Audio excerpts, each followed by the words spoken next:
Bienvenidos a su programa Luces para el Alma, auspiciado por el Centro de Estudios Espíritas Juana de Ángelis de la ciudad de Cartagena, Colombia. Centro dedicado al estudio y divulgación de la doctrina de los espíritus, codificada y sistematizada por Allan Kardec. Buenas tardes, sean todos bienvenidos al programa Luces para el Alma, que transmite a través de su canal de YouTube el Centro de Estudios Espíritas Juana de Ángelis desde la ciudad de Cartagena, Colombia. Esta tarde los acompañaremos Alexander Osorio y quien les habla, María Fernanda Gómez. Buenas tardes, Alexander. Buenas tardes. Buenas tardes a todos los que nos siguen por nuestro canal César Cartagena, hoy en este nuevo programa. Sí, nosotros vemos que en ocasiones cuando hablamos de espiritismo o cuando hablamos de centro espírita, algunas personas tienen una reacción negativa o tienen una reacción de rechazo. Y esto es debido a que esas personas no tienen un concepto correcto o claro de lo que es el espiritismo. Esto se puede dar porque hay otras personas que durante la historia han hecho uso de la palabra espiritismo, de la palabra espiritista, para promover prácticas o para ofrecer servicios que no corresponden a la doctrina espírita codificada por Allan Kardec. Entonces, esta tarde hablaremos sobre lo que es espiritismo y lo que no es espiritismo. Para esto, Alexander, quisiéramos que nos compartas qué dice la doctrina espírita, qué dijo su codificador Allan Kardec sobre qué es el espiritismo. Vale. Sí, gracias María Fernanda. Y todos nuevamente bienvenidos a los que nos ven a través de nuestro canal. Pues vamos entonces a iniciar por entender lo que es. Y luego vamos a dirigirnos a eso que hablaste de que no es espiritismo. Entonces vamos a entender que el espiritismo, vamos a partir de que su tronco es ciencia, y que su origen trata de explicar, una ciencia que trata de explicar el origen y destino de los espíritus, es decir, de nosotros. Entonces viene con la intención de explicarnos nuestra naturaleza, hacia dónde nos dirigimos, de dónde venimos, es decir, cuál es nuestro origen y al final qué es lo que, hasta dónde vamos a llegar. Entonces, Allan Kardec, cuando plantea el espiritismo como una propuesta, después de meditaciones y de un trabajo arduo, establece la palabra, es decir, esta palabra realmente es nueva y se fundamenta y se establece como una doctrina en la que vamos a encontrar una serie de documentos, de libros que la construyen, que la forman, donde se establece todos aquellos parámetros y donde se estudia ese mismo como eje fundamental, el espíritu inmortal, pero sobre todas las cosas dirigido por una inteligencia suprema, causa primera de todas las cosas, como es la primera pregunta que encontramos en el libro de los espíritus, refiriéndose a Dios. Correcto. Entonces, lo que el espiritismo nos enseña es que, lo que la doctrina nos enseña es que el espiritismo es una ciencia, ¿cierto? Entonces, como ciencia, requiere de un estudio, requiere de un análisis. Y nos dicen también que el espiritismo es filosofía, o sea, es amor por la sabiduría.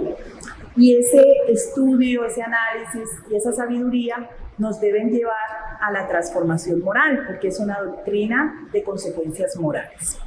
Entonces, conociendo esto, Alexander, ¿cuál es el objetivo? O sea, ¿por qué ese mundo espiritual superior decidió manifestarse para darnos a conocer todas estas enseñanzas que encontramos en los libros de la codificación espírita? Ok, esa es una excelente pregunta, puesto que, como decía al inicio, el espiritismo viene a explicar nuestra naturaleza, nuestro origen, nuestro destino, pero eso tiene esas consecuencias que tú dices, que tiene unas consecuencias morales. Y es allí el punto esencial o la piedra angular de todo el estudio de la doctrina espírita, es decir, la transformación del ser humano. Por eso esas consecuencias morales que tú muy bien relacionaste hace un instante acerca de ese triple aspecto que reúne a la doctrina espírita, es decir, ciencia, filosofía y moral. Porque es allí donde al final el espiritismo viene a mostrarse en los aspectos que debe transformar al ser humano. ¿Y por qué aparece el espiritismo? Pues aparece como una respuesta a lo que Jesús ya había planteado acerca de un consolador, que se prometió un consolador. En la época de Jesús, en Juan 14, podemos leer acerca de que debía venir a la tierra, Jesús prometía que debía venir un concepto, ¿verdad? Prometía un consolador, el consolador prometido, pero hablaba en ese instante de que no se le conocía, que no se le podía entender en aquel momento, pero que debía pasar un tiempo porque los hombres iban a vivir experiencias durante un largo periodo de mucho sufrimiento, como efectivamente así fue, por todas las épocas de oscuridad, de guerra y que aún hoy todavía experimentamos, pero que viene a darle forma a ese concepto porque la humanidad necesitaba madurar.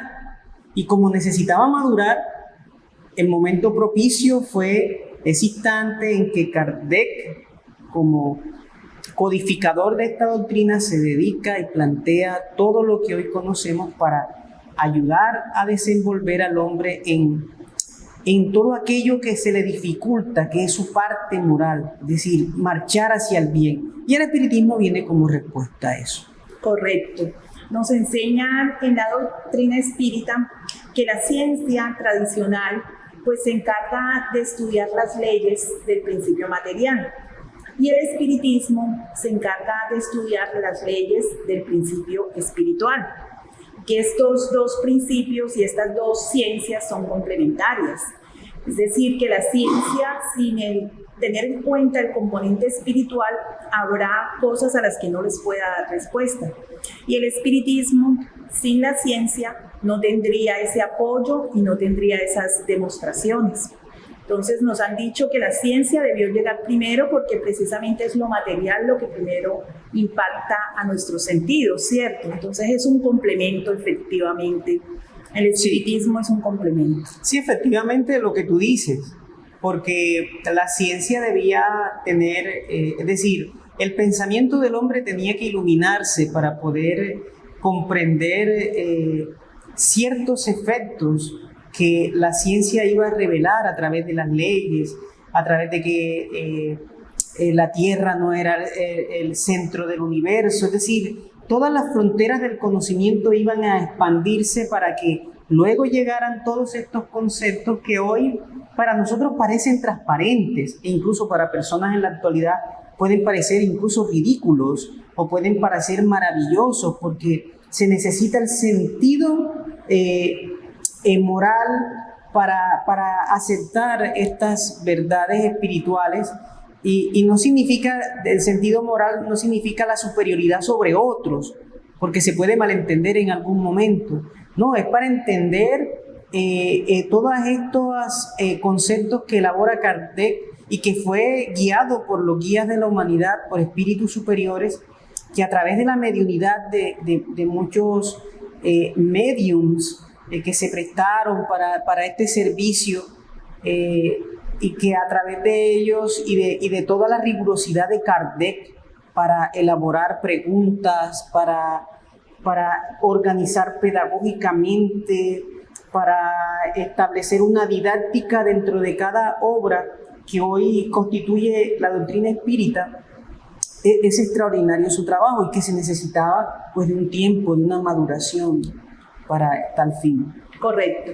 Entonces, teniendo ahora claro el concepto de espiritismo y del objetivo del espiritismo, quisiéramos que nos contaras cuáles son las prácticas que la Casa Espírita promueve y que se realizan dentro del Centro Espírita, para que por favor nos indiques cuáles son esas prácticas. Sí, eso es bien importante porque para indicar, podríamos incluso adelantarnos un poco hacia las cosas que no son, pero vamos a ir en ese mismo hilo conductor que tú me propones para decir que las casas espíritas son o los centros espíritas son centros de estudio de la doctrina, y alrededor de estas instituciones que se van formando de manera desinteresada, porque no hay ningún interés económico, ni social, ni ningún interés que pueda exacerbar el orgullo de quienes participamos en las labores espiritistas.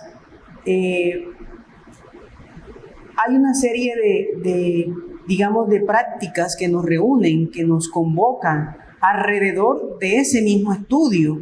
Y entonces una de esas prácticas es la divulgación de la doctrina espírita. Es decir, que se hacen charlas, conferencias, como este programa. Así es. Es un programa para divulgar la doctrina espírita. Esa es una de nuestras prácticas.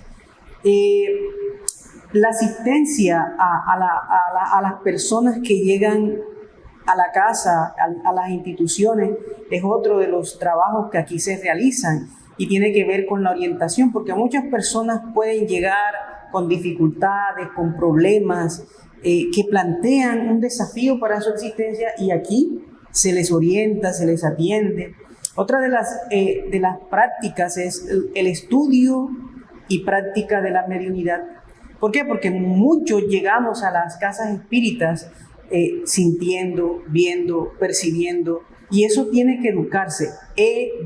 Escúchese bien esa palabra porque es bien importante, porque la práctica y el desarrollo de la mediunidad es para establecer la realidad del inmortal del espíritu. Entonces no es ni para lucrarse, que ya me imagino que lo tocaremos en algún momento. Además de eso, está la terapia de pases, que es la fluidoterapia. Es una terapia para restablecer las energías de todos aquellos que llegamos con conflictos, con angustias, y a través de los medios pasistas que se preparan primero a través de todos unos cursos, porque aquí también se elaboran cursos para trabajadores, cursos para las diversas tareas, otras tareas que son de vibraciones, es decir, que oramos por personas a distancia, y todas estas prácticas no tienen costo, que es lo más importante, porque aquí no se cobra por lo que no hemos, es decir, hemos hecho un ejercicio como la profesionalización del espiritismo. Entonces no tenemos una profesionalización del espiritismo, sino que al contrario, es el deseo de que las personas que llegan aquí después de sus jornadas de trabajo es para servir a otras personas. Digamos que eso en resumen son nuestras prácticas, además de la oración, de motivar la oración, la meditación y todos estos elementos que forman parte integral de las casas espíritas. Y también esto debe llevar a que hagamos práctica de la caridad, que es lo que nos conduce a estar en sintonía con el bien. Por eso nuestra fundación, Remanso de Amor, que hace parte de la casa espírita, donde allá es la asistencia material y espiritual. Correcto.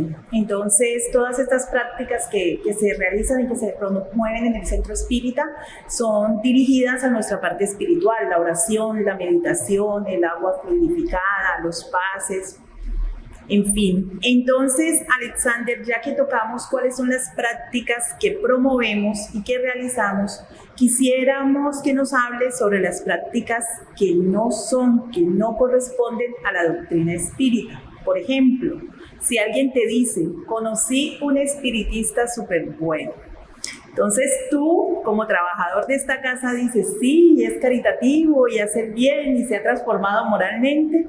Te dicen, no, imagínate que lee las cartas, lee el tarot y es súper acertado. Eso es una práctica espírita, Alexander. ¿Qué dirías tú? Esa es una muy buena pregunta, porque suele suceder este tipo de cosas porque es un concepto arraigado en las sociedades cuando se escucha hablar de espiritismo. Entonces se piensa en una bola de cristal, se piensa en un lugar lleno de accesorios, de cosas esotéricas, extraordinarias. Cabe recordar que es distinto a todas las prácticas esotéricas de usar aceites o usar cualquier elemento externo, porque a través del espiritismo lo que se promueve es la sencillez de su práctica. Entonces no van a existir vestimentas especiales, no hay un orden sacerdotal, es decir, que aquí está el jerarca, no, porque la doctrina espírita no plantea esas suntuosidades, porque lo que se busca es la sencillez de la práctica espiritista, que es porque el espiritista y el cristiano somos una misma cosa.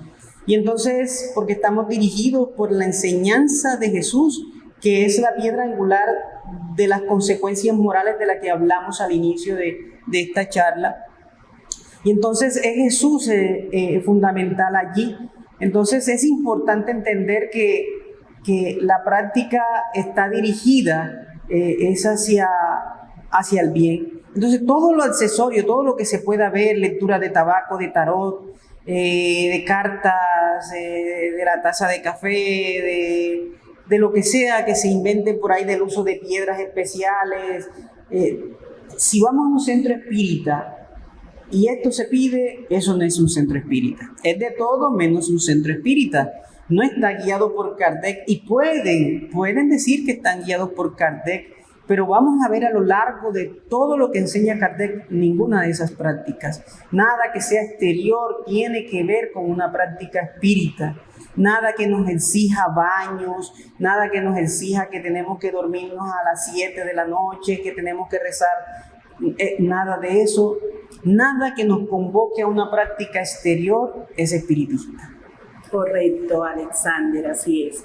Entonces, ahora que nos has explicado lo que es el espiritismo, que entendemos que es una doctrina con una consecuencia moral, que nos invita mediante la oración, mediante la meditación a conocernos, que nos invita a juzgarnos, a perdonarnos y a transformarnos. Quisiéramos que nos cuentes qué ha sido el espiritismo para ti, o sea, qué ha representado el espiritismo en tu vida. Sí, es importante entender que la doctrina esencialmente cuando se le conoce, lo que tenemos que reflejar es nuestro cambio de comportamiento. La doctrina no nos exige que dejemos tal o cual práctica, pero sí a medida que la conocemos, la exigencia no es de la doctrina, es íntima.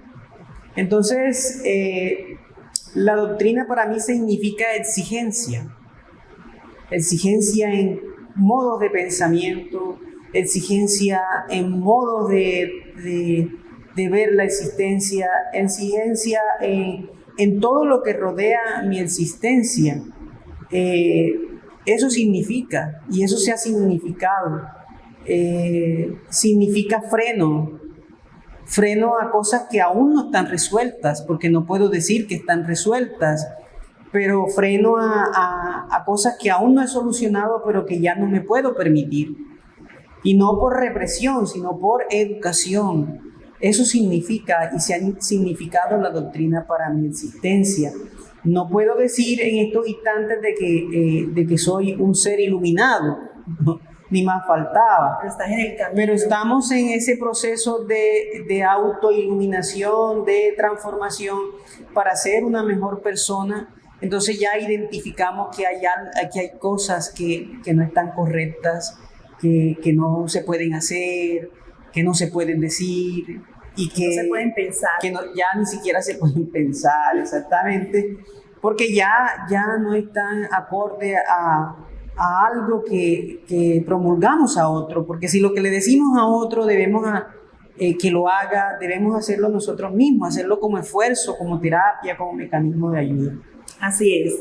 Bueno, Alexander, te agradecemos mucho que hayas compartido con nosotros tus conocimientos, que hayas compartido con nosotros tu experiencia, y entonces podemos decir que el espiritismo es luz para el alma. Yo personalmente puedo decir que desde que estoy en este camino, en esta búsqueda, he sido mucho más feliz de lo que pude haber sido antes. Nos enseñan en la doctrina espírita que el espiritismo es estudio, es trabajo y es vivencia cristiana.